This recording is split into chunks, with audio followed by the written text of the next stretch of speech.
कैसे समझाएंगे कि आयुर्वेद क्या है? आयु plus Veda is equal to Ayurveda. जैसे बच्चे होते पहले जो है दादी नानी नाक में तेल डाल देती थी, कान में नाभि में तेल लगा देती थी। हम लोग हैं अब अपने बच्चों को अगर तेल वगैरह कहीं ये यूज कर लेते तो डॉक्टर बहुत तेज डांटते हैं। अभाव है। आज हम जिस विषय में नहीं जानते हैं तो उसके विषय में हम उसको काम करने से रोक देंगे, वो करेंगे नहीं। अश्वगंधा के लोग बहुत सारे फायदे बताते हैं। आयुर्वेद की समस्त दवाओं को बिना आयुर्वेद डॉक्टर के निगरानी बिना नहीं लेनी चाहिए। पिछले दिनों जो पूर्व क्रिकेटर थे नवजोत सिंह सिद्धू, उन्होंने प्रेस कॉन्फ्रेंस करके ये बताया कि 40 दिनों में हमने अपनी बीवी को कैंसर रहित कर दिया है। I really feel proud कि नोनी has been declared clinically cancer free today. सोचनीय बात है, सैद्धांतिक बात है, ऐसा नहीं करना चाहिए। हम नवजोत सिद्धू की बात नहीं करता हूँ। अच्छा। मुझे भी बिलीफ नहीं है। बात अगर हम शिलाजीत की करें, रसादक्तम ततो मांसान मांसान मेधा प्रजाते मेदो अस्थि ततो मज्जा मज्जाम सुख संभाल। शरीर में समस्त रस रसायन चिकित्सा के रूप में आता है। ऐसा नहीं है कि सेक्स रोग में लोग उसमें घबरा जाते हैं, उसमें शंका करने हंसने लगते हैं। अच्छा, अगर हम बात करें अब सुंदरता को लेकर के, स्किन को अच्छा करना है, बाल को अच्छा करना है, यह अनुभूत योग है मेरा। 1 सप्ताह लगाएंगे आपको असर दिखाई देने लगेगा। ये यथार्थ सत्य है, मेरा अनुभूत योग है, मैं कराता हूँ।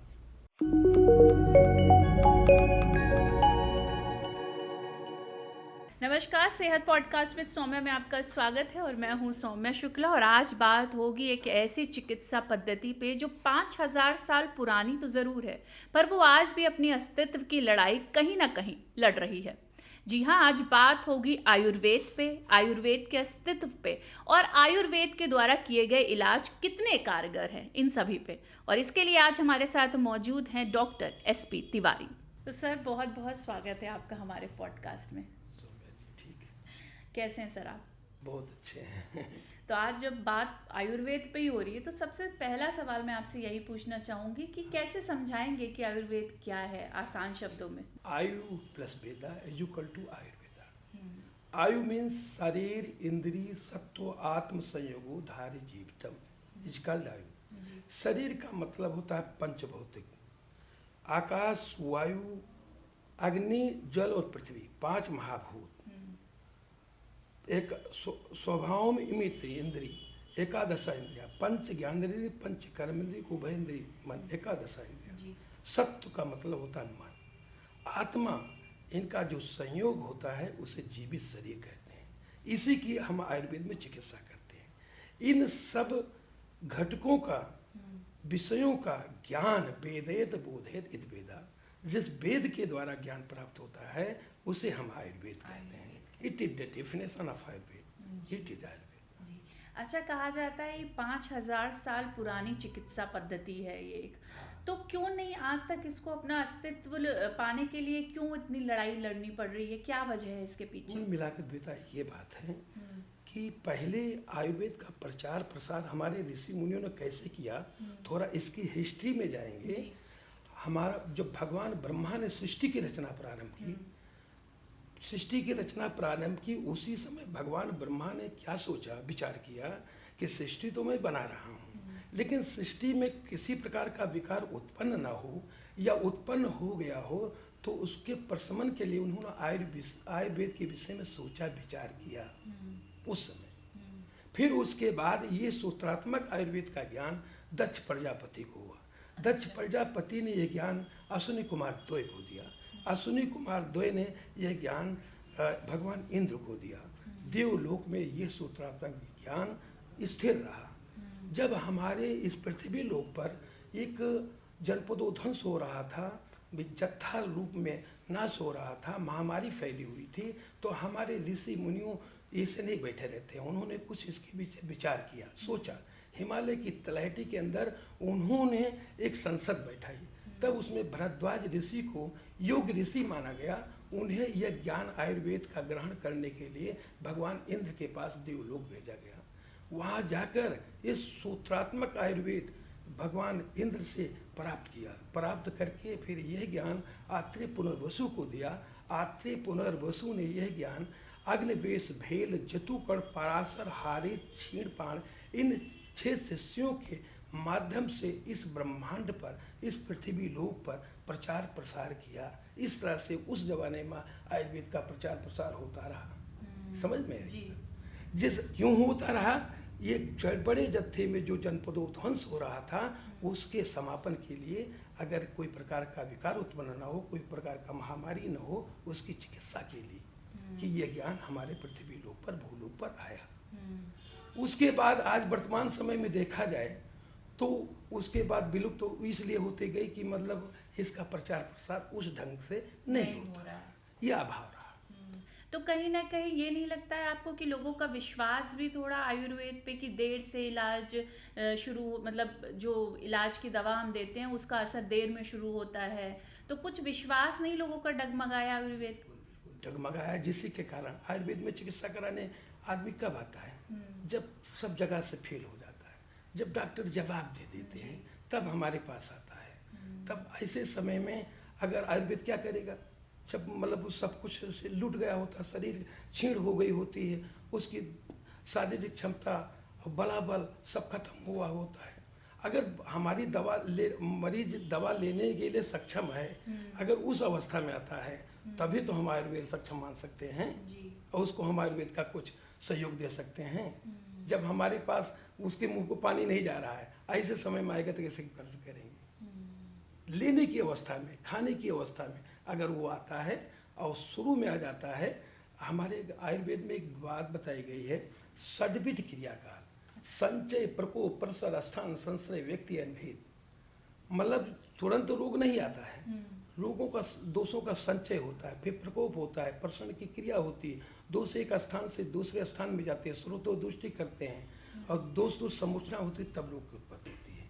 रोग की उत्पत्ति होने के पहले संचय अवस्था, संचय, प्रकोप, प्रसर अवस्था में अगर पेशेंट आ जाता है तो हम उसकी बहुत अच्छा उपचार कर सकते हैं। अच्छा, ये जो वात, पित्त और कफ हैं जो आयुर्वेद के त्रिदोष हैं, इसको थोड़ा समझना चाहेंगे आप? अच्छा, इस थोड़ा अधूरा है, मैं इसको पूरा बता दूंगा आपको। दोष धातु मलम मूलम ही शरीरम। दोष धातु मल शरीर के मूल कहलाते हैं, अकॉर्डिंग आयुर्वेद, आचार्य चरक ने बताया था। तो दोष क्या है? देह दूषणा दोषा, जो देह को दूषित करे उसे दोष कहते हैं। देह धारणा धातुआ, जो देह को धारण करते हैं उसे धातु कहते हैं। मल्लीकरणातीत मला, जो शरीर को मलिन करते हैं उसे मल कहते हैं। दोष दो प्रकार के होते हैं, एक शारीरिक दोष और दूसरा मानसिक दोष। दो प्रकार के दोष होते हैं, तीन प्रकार के नहीं। तीन प्रकार के शारीरिक दोष होते हैं, जो आपने कहा है वात, पित्त, कफ, ये शरीर के मूल होते हैं। इस अवस्था में ये शारीरिक दोष आपने पूछा है, ठीक है। मानसिक दोष सत्व रजतम है, सत्व दोष नहीं होता है और रजतम दोष होता है, जो वो भी वात और कफ के रूप में होता है। तो इनकी उत्पत्ति जो होती है, अगर ये दोष समूर्छना होती है, जब ये अपने स्वकारणों से मतलब प्रकुपित होते हैं, शरीर में कलेक्शन होता है, संचय होता है, अगर संचय अवस्था में इनको समझ जाए तो नाबूद कर दे, शायद रोग उत्पन्न नहीं कर सकते हैं। अगर यही दोष सम अवस्था में होते हैं तो धातु तरीके काम करते हैं। देह धारणा धातु, जो देह को धारण करते हैं उसे धातु कहते हैं। और धातु कौन कौन सी हैं? रसादक्तम ततो मांसन, मांसान मेदा प्रजाति, मेदो अस्थि ततो मज्जा, मज्जा हम शुक्र संभवा। रस, रक्त, मांस, मेद, अस्थि, मज्जा, शुक्र, रसादि सब धातु होती हैं। उसके बाद ओज का निर्माण होता है बच्चा। पर और अपर दो प्रकार के ओज होते हैं। पर ओज अष्टबिंदु प्रमाण में होते हैं, जो हृदय में उपस्थित होते हैं, और अपर ओज जो होते हैं आधी अंजलि प्रमाण में होता है, जो सर्वांग शरीर में व्याप्त होता है। अगर यही वो जो क्षय होने लगता है तो राज क्षमा रोग उत्पन्न होता है। एक होता है अनुलोमन क्षय, एक होता है प्रतिलोमन क्षय। अनुलोमन और प्रतिलोमन क्षय जब होने लगता है और इसकी विधि को समझ लेते हैं तो उससे राज क्षमा का एनालिसिस होता है। और यही वो क्षय जब होता है तब आगे विषाणु, वायरस जनित रोग जैसे HIV वगैरह उत्पन्न हो सकती हैं। मतलब ये कब होता है? मिथ्याहार विहार के कारण। मल्लीकरणातीत मला, जो शरीर को मलिन करे उसे मल कहते हैं। मूत्र, पुरुष से 3 मल होते हैं शरीर में। अगर इनमें कोई अगर मूत्र का संचय होने लगे, पुरुष मतलब मल प्रवृत्ति ना हो, तो आदमी क्या हो सकता है? बहुत दिक्कत हो सकती है। पेशाब बंद हो जाए, दिक्कत हो सकती है नहीं? समझ रहे हैं? श्रोता अवरोध हो जाएगा तो दिक्कत होगी। तो अगर इस सम अवस्था में रहता है, मल मूत्र का त्याग होता रहता है, कोई दिक्कत नहीं। अब इसके आगे आचार्य ने कहा है समदोषा, त्रय प्रकार का अग्नि होती है, पंचभूताग्नि, सब धात्वाग्नि और जठराग्नि, ये अग्नियाँ होती है 13 प्रकार की। अच्छा। तो समदोषा सम अग्नि सम धातु मल क्रिया प्रसन्नात्मेंद्रिया मना स्वस्थित थे। अगर दोष धातु मल अग्नि ये सम अवस्था में होते हैं, शरीर स्वस्थ होता है। हमारे पहले जमाने में कोई जांच नहीं होती थी, इन्वेस्टिगेशन नहीं होती थी। हमारे ऋषि मुनियों के पास कितनी बड़ी बुद्धि थी। इंद्रियां, एकादशा इंद्रियां, मतलब इन्हीं इंद्रियों के माध्यम से हम स्वस्था अवस्था और रोगावस्था का पता करते थे। अगर हम शाम को खाए हैं, मॉर्निंग में उठे और एकदम ठीक है, आभा मंडल हमारा चमकता हुआ दिखाई देता है, तो समझ लीजिए हमारा शरीर स्वस्थ है। और विकारो धातु पर साम्यम, साम्यम प्रकृति, दोष धातु मल अगर विषम अवस्था में है, मुख मलिनता बनी हुई है, शरीर में खाया हुआ भोजन पचा नहीं है, सूर दर्द हो रहा है, मंद रुझा हो रही है, कॉन्स्टिपेशन है, मलमूत्र का त्याग नहीं हुआ है, तो at that time I can जज विकारावस्था। इसी तरह ये अभी बातचीत हम लोग कर रहे थे, तो ये जो नाड़ी विज्ञान है, पहले ये पकड़ के बता देते थे कि क्या बीमारी है, और लेकिन अब ये देखने को नहीं मिलता है, ऐसा क्यों? अब समझो, नाड़ी विज्ञान का उल्लेख रावण संहिता के अंतर्गत बताया गया है। अच्छा। जो पढ़ने वाले विद्यार्थी होते हैं, नाड़ी धत्ते मरुत कोपे चलौका सर्पयो गतिम कुलिंग काक मंडो गतिम पित्तस प्रकोपता हंस पारा वत गतिम शिलेश दुखता। नाड़ी की गति को ध्यान रखकर दोषों का एनालिसिस करते हैं कि वात दोष से ग्रसित है, कि पित्त दोष से ग्रसित है, कि कफ दोष से ग्रसित है, कि द्वंद्व दोष से, कि त्रिदोष से, कि सन्निपात से, कौन विकारावस्था के आधार पर एनालिसिस करते हैं और रोग का एनालिसिस करते हैं और उसको बताते हैं। ये ज्ञान प्राचीन काल में बहुत ज़्यादा था।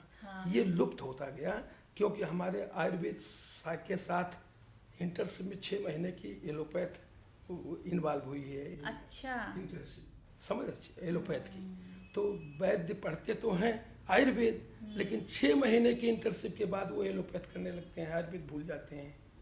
और आयुर्वेद अगर जो पढ़कर चिकित्सा करता है, उसकी चिकित्सा बहुत ही अतुलनीय होती है। तो ये कैसे सुधरेगा अगर ये जो डिफरेंस आ रहा है? ये हमारी सरकार जिम्मेदार है। मैं इसमें मैडम कुछ नहीं कर सकता हूँ।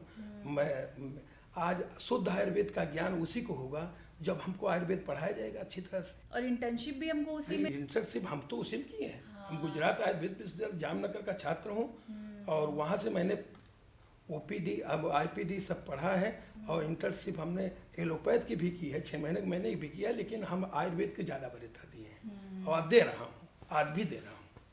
तो कैसे समझाएंगे लोगों को कि ऐसा ना करें, नहीं तो ये तो धीरे धीरे इतनी पुरानी चिकित्सा पद्धति गुम होती चली जाएगी। पुरानी चिकित्सा पद्धति गुम नहीं होती चली जाएगी। इसमें प्रचार प्रसार में कमी आई है।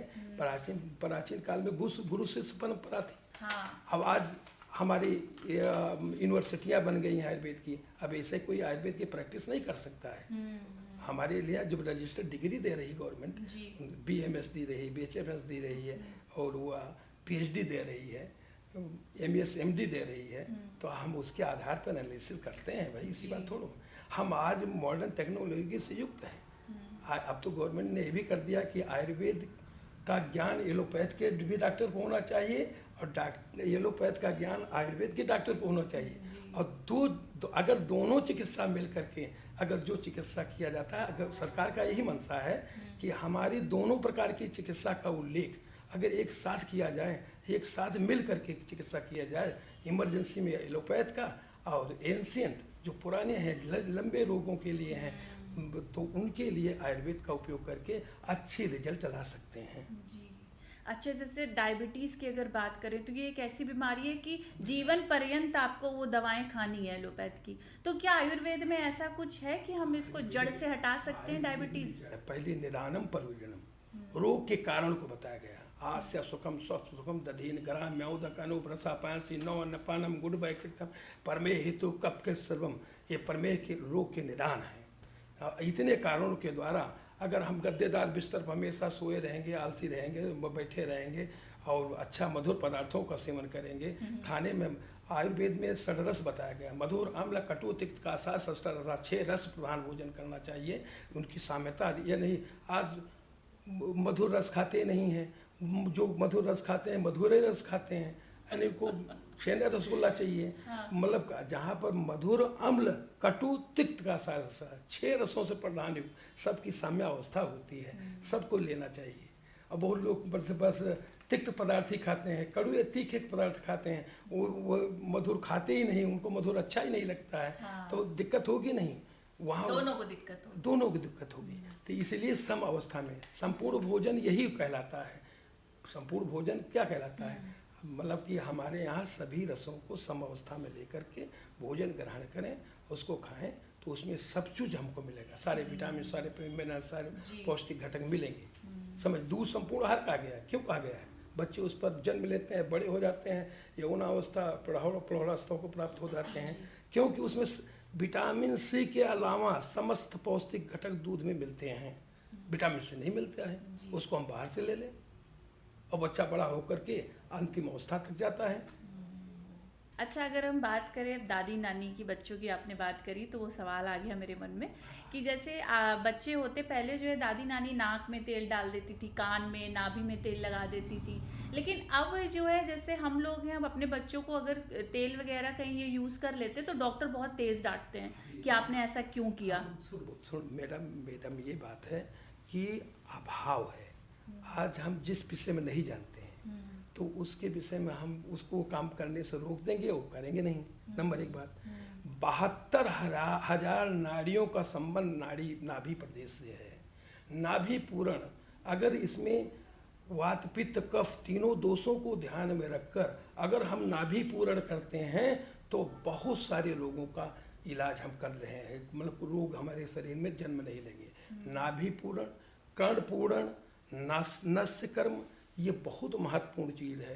पैर के तलुओं में रात को सोने के पहले पैर के तलुओं में तेल का मालिश करना चाहिए। नाभि प्रदेश, नाभि पूरण करना चाहिए। सिरो अभ्यंग करना, सिर में तेल लगाकर करना चाहिए, रात कान में नहीं छोड़ना चाहिए। ठीक है। अच्छा। मतलब कि इससे दिक्कत दूर होती रहेगी, मतलब कोई प्रकार का व्याधि का जन्म नहीं होगा। अच्छी नींद आना, खाए के बाद अगर आदमी सोने जाता है, अच्छी नींद आती है, वो मॉर्निंग में उठता है उसको समय पर। आयुर्वेद में संहिता ग्रंथ में बताया गया, वाग्भट जी ने बताया है कि अगर आयुर्वेद में अष्टांग हृदय के में लिखे हुए सिद्धांतों को, सूत्र स्थान में लिखे हुए सिद्धांतों के स्थान पर लाइफ स्टाइल, दिनचर्या, रात्रिचर्या, ऋतुचर्या का पालन अगर करता है तो उसको कोई रोग हो ही नहीं सकता है। दादी नानी उन सिद्धांतों को ध्यान में रखकर काम करती थी। भाई पहले जमाने में वही गुरु शिष्य परंपरा थी। लोग बताते थे कि इस ऋतु में ये फल खाना चाहिए, ये अनाज खाना चाहिए। ऋतु संधि काल का ज्ञान होता था। आज लिखा हुआ है, हमारी यूनिवर्सिटी पढ़ाती भी हैं, वैद्य पढ़कर आते भी हैं, लेकिन ऋतु संधि काल का मतलब ये होता है 15 दिन, आने वाली ऋतु का 15 दिन और जाने वाली ऋतु का 15 दिन, ये ऋतु संधि काल कहलाता है। इस समय दरमियान हम आने वाली ऋतु का के अनुसार सब चीज़ ग्रहण करना चाहिए आहार विहार में, और जाने वाली ऋतु का धीरे धीरे त्याग करना चाहिए। इसका विचार नहीं करते हैं तो दोष संचय होगा, प्रकोप होगा, दोष समूर्छना होगी, रोग उत्पत्ति होगा। इसके विषय में जानना जरूरी है, इसका प्रचार प्रसार होना जरूरी है। और पहले ज़माने में के अनुसार जो आयुर्वेद था उसको लोग अपने पास रखते थे, लेकिन प्रमुख व्यक्ति को बता जाते थे। अब आज ऐसा है, जो कोई दवा का रिसर्च कर लिया तो अपने पास रखता है, बताता है नहीं। दिक्कत ये भी बात की है। और न इतने जैसे हम आप कर रहे हैं, न इतना प्रचार प्रसार था। आज प्रचार प्रसार है, लेकिन प्रचार प्रसार अगर सबको दिया जाए A to Z, तब शायद यह दूर हो सकता है। बिल्कुल। अच्छा, अभी आपने बच्चों की बात करी, नाक में और कान में तेल में डालने की बात करी, तो हम मैं ये जानना चाह रही हूँ कि कितने महीने के बच्चे से ये चीज़ हम शुरू कर सकते हैं, और क्या हम जीवन पर्यंत ये चीज़? बच्चा जन्म लेता है तब से ये चीज़ शुरू हो जानी चाहिए। ठीक है। आज हमारे यहाँ एक चीज़ और बताया गया है, स्वर्णप्राशन संस्कार, बच्चा जन्म लेता है 1 साल के बच्चे से लेकर 16 साल की उम्र तक स्वर्णप्राशन संस्कार दिया जाता है। आज जो वैक्सीन लगती हैं, इस वैक्सीन के रूप में हमारे यहाँ स्वर्णप्राशन संस्कार क्या होता है ये? स्वर्णप्राशन, स्वर्ण भस्म होती है और स्वर्ण भस्म होती है एज के अनुसार। 1 साल का बच्चा है कि 2 साल का बच्चा है, 3 साल का बच्चा है, 4 साल, 16 साल तक ये प्राशन संस्कार, स्वर्ण प्राशन संस्कार चलता है। इससे इम्यूनिटी बढ़ती है। बच्चे को जो सर्दी जुकाम खांसी या वर्धन नहीं हो रहा है, विकास नहीं हो रहा है, इसमें प्रचुर मात्रा में सब कुछ काम होने लगता है, उसका विकास होने लगता है। ये आयुर्वेद के शास्त्र के आधार पर ही काम किया जाता है, संहिता ग्रंथों के आधार पर किया जाता है। उनके वेट और एज को ध्यान में रखकर इसका डोज निर्धारित किया जाता है और निर्धारित करके स्वप्राशन संस्कार कराया जाता है। ठीक है। तो इसको कैसे वो महीने में पुष्य नक्षत्र आता है, एक नक्षत्र होता है, उसी दिन अगर पुष्य नक्षत्र हो, सर्वासिद्धि योग हो, गुरुवार का दिन हो, सब श्रेष्ठ दिन माना जाता है। अच्छा। समझ रही हैं? जी। अगर इस ऐसे समय में, अगर ऐसे मुहूर्त में वैद्य द्वारा यह कराया जाए तो बहुत अच्छा लाभ हो सकता है। ठीक है। 16 साल तक? 16 साल तक, 1 साल से लेकर 16 साल की उम्र तक होता है, उसके बाद नहीं होता। ठीक है। अच्छा, अश्वगंधा के लोग बहुत सारे फायदे बताते हैं, लेकिन मैंने एक आर्टिकल में पढ़ा है कि इसके भी नुकसान हो सकते हैं और तो बिना डॉक्टर के सलाह के इसको नहीं लेना चाहिए। आयुर्वेद की समस्त दवाओं को बिना आयुर्वेद डॉक्टर के निगरानी बिना नहीं लेनी चाहिए। आयुर्वेद के डॉक्टर के दिशा निर्देश में ही लेनी चाहिए, क्योंकि आज हम जो बता रहे हैं कि पंचभौतिक द्रव्य पंचभौतिक है नहीं, पंचभौतिकस षड्रसस मधुर अम्ल कटु तिक्ता षष्ठ रसा त्रयोव्यपाक, मधुर अम्ल कटु तिरु विपाक से युक्त है कि नहीं? रस गुण वीर विपाक प्रभाव से युक्त है नहीं? आज तो बहुत पुरानी दवा है, रखी हुई है, उसका रस गुण वीर विपाक प्रभाव है ही नहीं है और उसका उपयोग कर रहे हैं। उसमें मॉडर्न मेडिसिन डाल करके उपयोग कर देते हैं, कहते हैं मतलब फायदा हो रहा। ये नहीं, हम इस पर विश्वास नहीं करते हैं। हम देखिए शुद्ध आयुर्वेद चिकित्सा करते हैं और शुद्ध आयुर्वेद यूनिवर्सिटी से पढ़े हुए हैं। जामनगर यूनिवर्सिटी बड़ी कोई यूनिवर्सिटी नहीं, वहाँ का मैं स्नातक हूँ। समझ रही मैडम? और मैं आयुर्वेद के संहिता ग्रंथों के आधार पर नाड़ी मूत्रम मलम जीवा शब्दम समदिगा कृति अष्टविध परीक्षा प्रकृति विकृति सार सानन सत महाशक्ति व्यायाम शक्ति 10 परिभावों का प्रयोग करके रोगी और रोग के बलाबल को ध्यान रखकर चिकित्सा प्रोवाइड कराते हैं। ये मेरा चिकित्सा विधा। मैं जीवक आयुर्वेदा का चीफ कंसल्टेंट वैद्य हूँ और वहाँ पर मैं ये चिकित्सा देता हूँ। तो ये अश्वगंधा तो मतलब कोई भी आयुर्वेदिक दवा हमें ऐसे नहीं लेनी चाहिए, बिना फिजिशियन की निगरानी में लेनी चाहिए। ठीक है। बात अगर हम शिलाजीत की करें, ठीक है, तो जैसे कोई कहता भी है कि शिलाजीत खरीदनी है, तो लोग उसको मतलब एक ही चीज से जोड़कर कहते हैं अरे तुम्हें क्या शिलाजीत की जरूरत पड़ गई, तो उसके और भी शिला का मतलब होता है कि शरीर को शिला बनाना, लेकिन कहीं कहीं इसका उपयोग नहीं होता है। अच्छा। जैसे मान लिया जाए पथरी के रोगी है, पथरी हुई है, स्टोन हुआ है, उसमें शिलाजीत का प्रयोग नहीं बताया गया है, समझ में शास्त्र में लिखा हुआ है।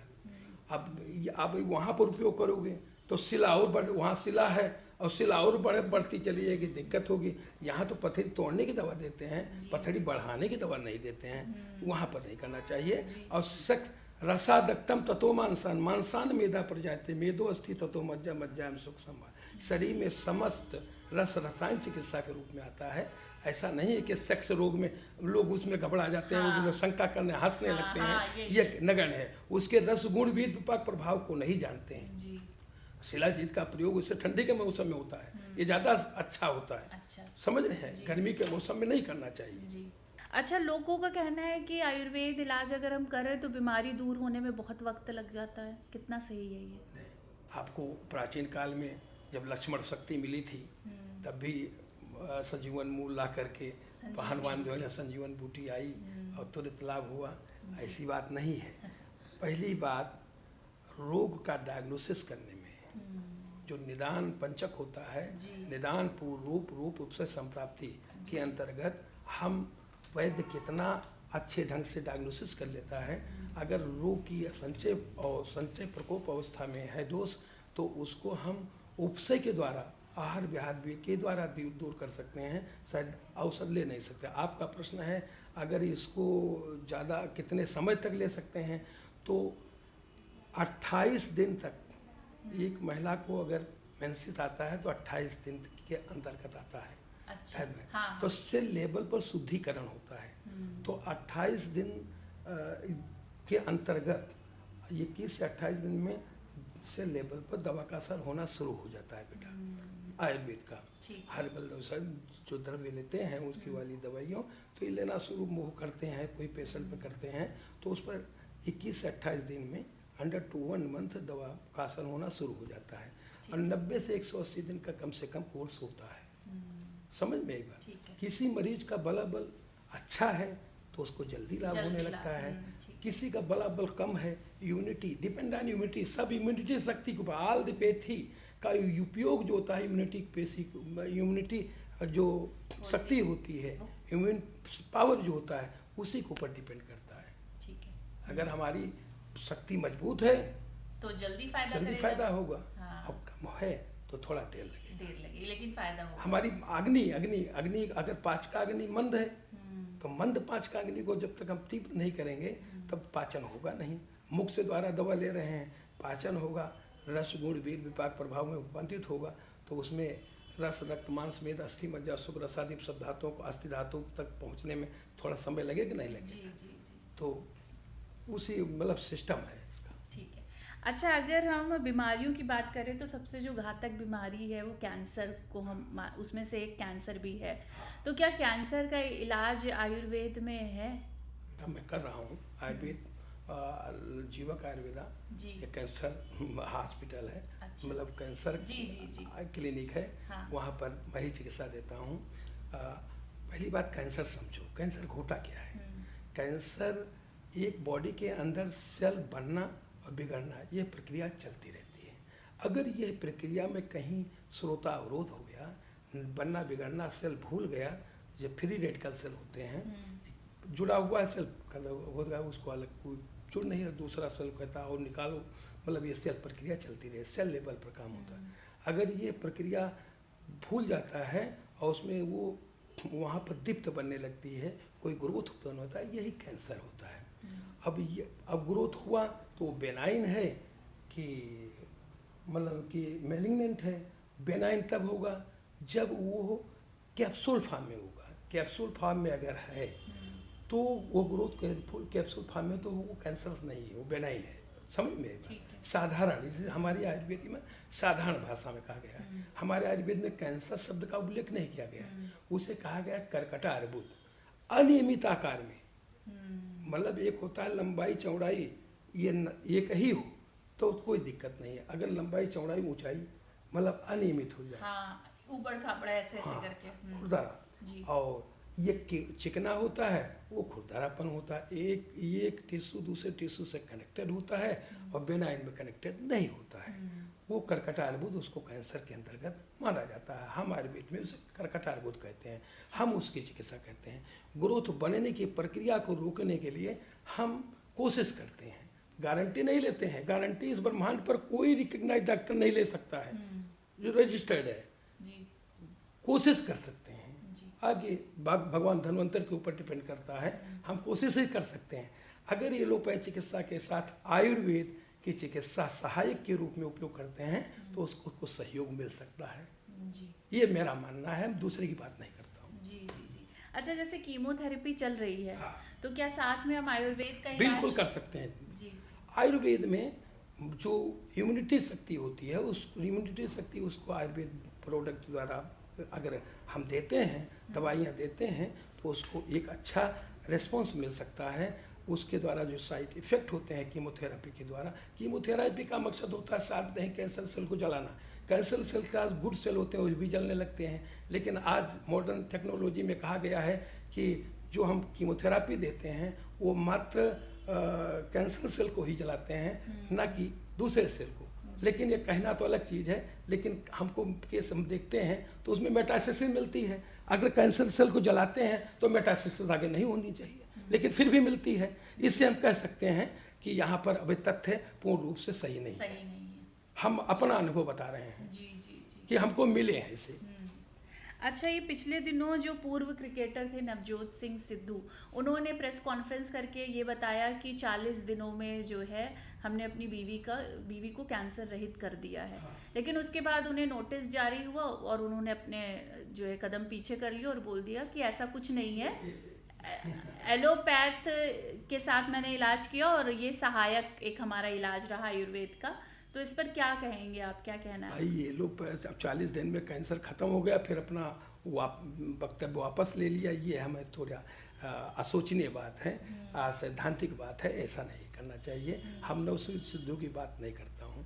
अच्छा। मुझे भी बिलीफ नहीं है, ये बात नहीं है। हम कैंसर रोग के ऊपर आयुर्वेद के दवाओं के द्वारा हम उसमें सहयोग चिकित्सा के रूप में देते हैं, इम्यूनिटी बढ़ते हैं, उसके द्वारा साइड इफेक्ट होता है वो दूर हो सकता है, और उस दूर हो जाएगा तो थोड़ा मेटास्टेसिस में रिस्पॉन्स मिलने लगेगा।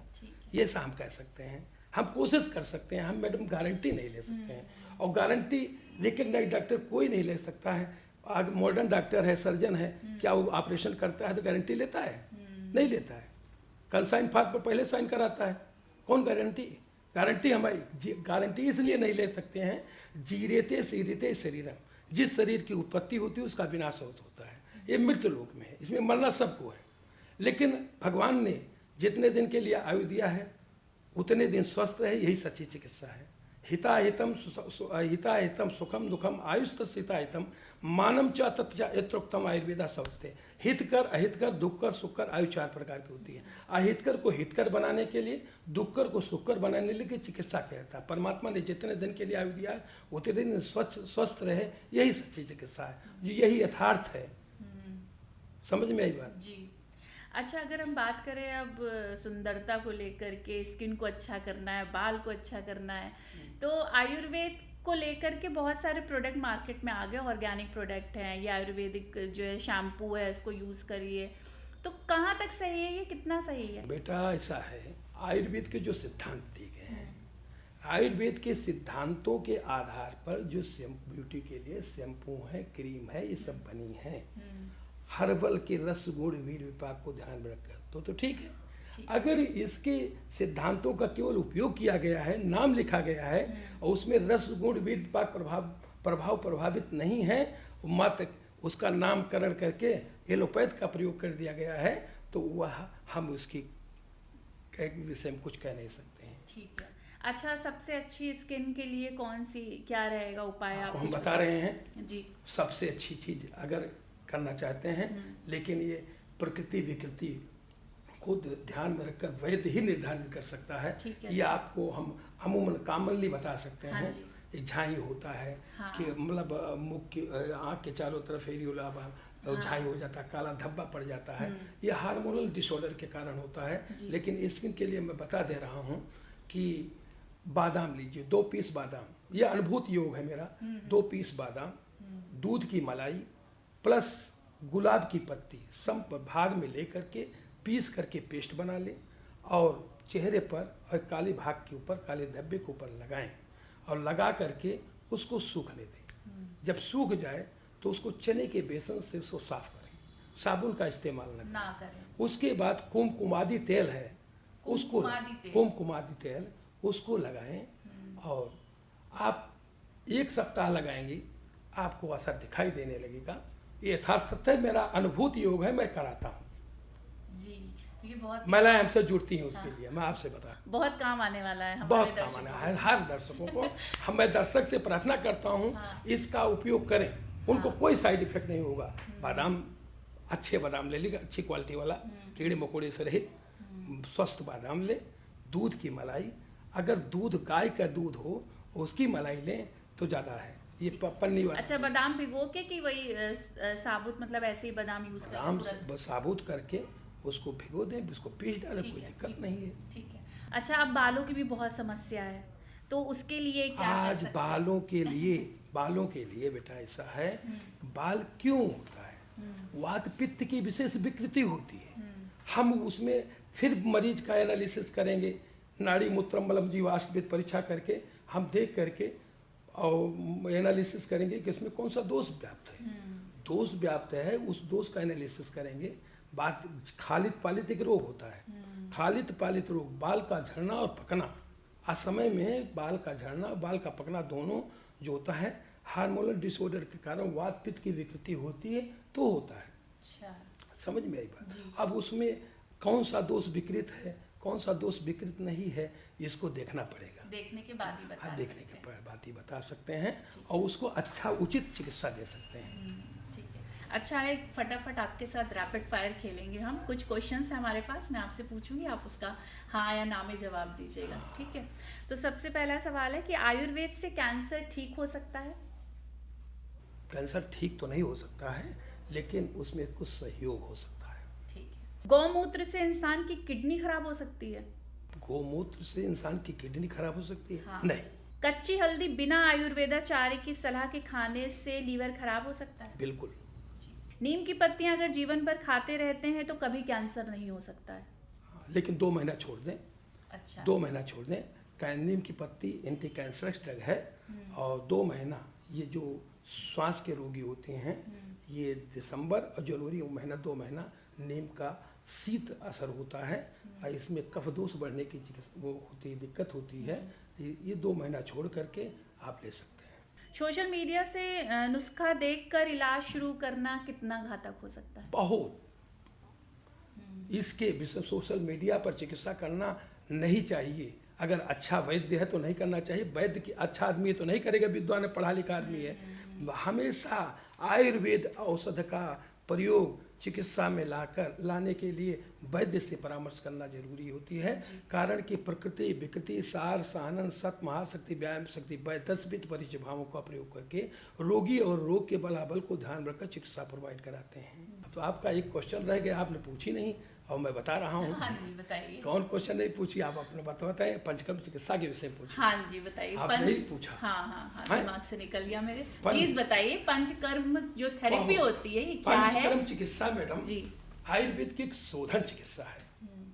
समझ रहे हैं? जी। अगर मिथ्या आहार विहार करने से शरीर में दोषों का संचय होता है और वो संचित होकर रोग उत्पत्ति करते हैं।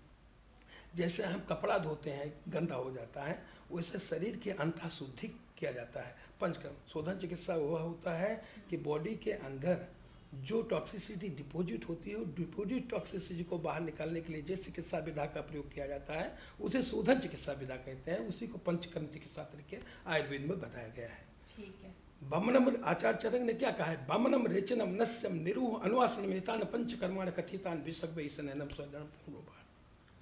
स्नेहन पूर्व कर्म, प्रधान कर्म, पश्चात कर्म, 3 विभाग में पंचकर्म चिकित्सा बांटा गया है। पूर्व क्रम स्नेहन स्वेदन और प्रधान कर्म बमन विरेचन वस्ती और नस, और फिर पश्चात कर्म में मतलब उसमें विसर्जन काल आता है और फिर रसायन और बाजीकरण सेवन किया जाता है। ठीक है। अच्छा, कब कब लेनी चाहिए, किसको किसको लेनी चाहिए पंचकर्म? अब ये इसके मरीज को एनालिसिस करना पड़ेगा कि उसकी प्रकृति क्या है, विकृति क्या है, और उसको हम भ्रमण कराएं कि विरेचन कराएं कि बस्ती कराएं कि स्नेहन स्वेदन पूर्व कर्म के द्वारा कराएं। मतलब जो जरूरत है उसको, एक होता है इलनेस, एक होता है वेलनेस। वेलनेस का मतलब कोई रोग नहीं है। हाँ। उसको शरीर के अंदर उसकी शारीरिक शिक्षा बनी रहे, स्वस्थ बनी रहे, उसके लिए पंचकर्मा कराना चाहिए।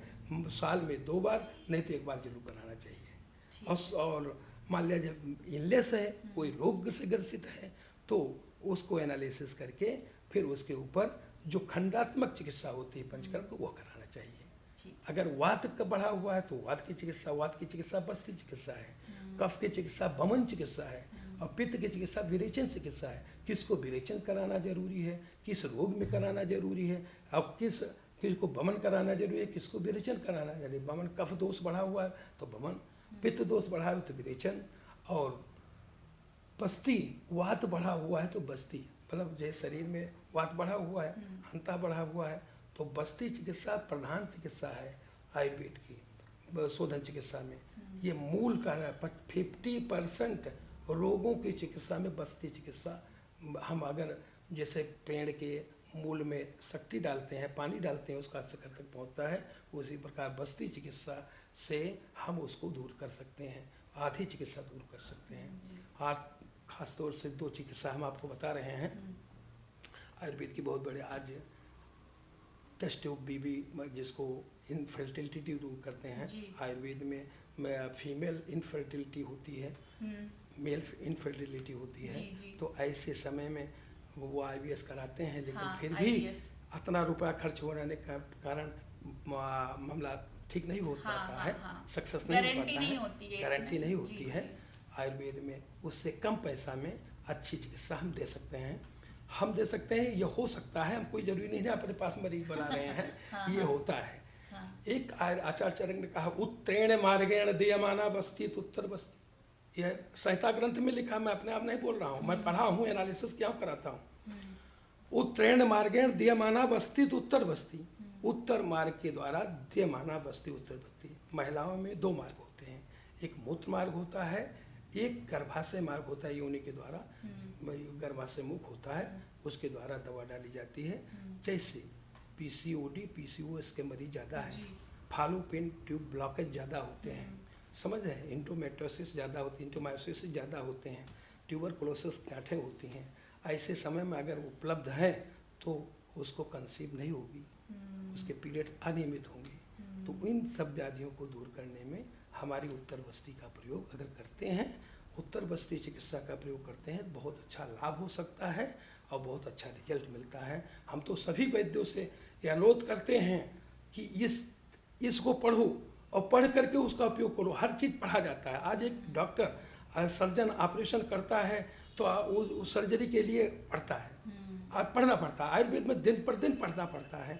आप उसको पढ़ो और पढ़ करके उसका एनालिसिस करवाओ, बहुत अच्छा लाभ होगा। इसका मुझे कट अनुभव है, यह बात सत्य है। मतलब इनफर्टिलिटी अगर दूर जो हो आजकल- सकती है। हाँ, ये- पुरुष में जो होता है मूत्र मार्ग में ही होता है, और उसमें मूत्र के मार्ग के द्वारा जो कमियां होती हैं उनको दूर किया जाता है, उसमें अवसर डाल करके, उत्तर बस्ती दे करके। और स्त्रियों में मूत्र मार्ग द्वारा तो हम उसके मूत्र मार्ग में UTI के अंदर इन्फेक्शन है उसको दूर कर सकते हैं। और गर्भाशय के अंदर अगर कोई विकृति है जिसके द्वारा वो कंसीव नहीं हो रही तो है, उसको भी तो दूर- उसको हम उत्तर मार्गीय देवाना उत्तर बस्ती के द्वारा हम अच्छा रिजल्ट ला सकते हैं। यह हमारा एनालिसिस चल रहा है जीवक आयुर्वेदा में। जी।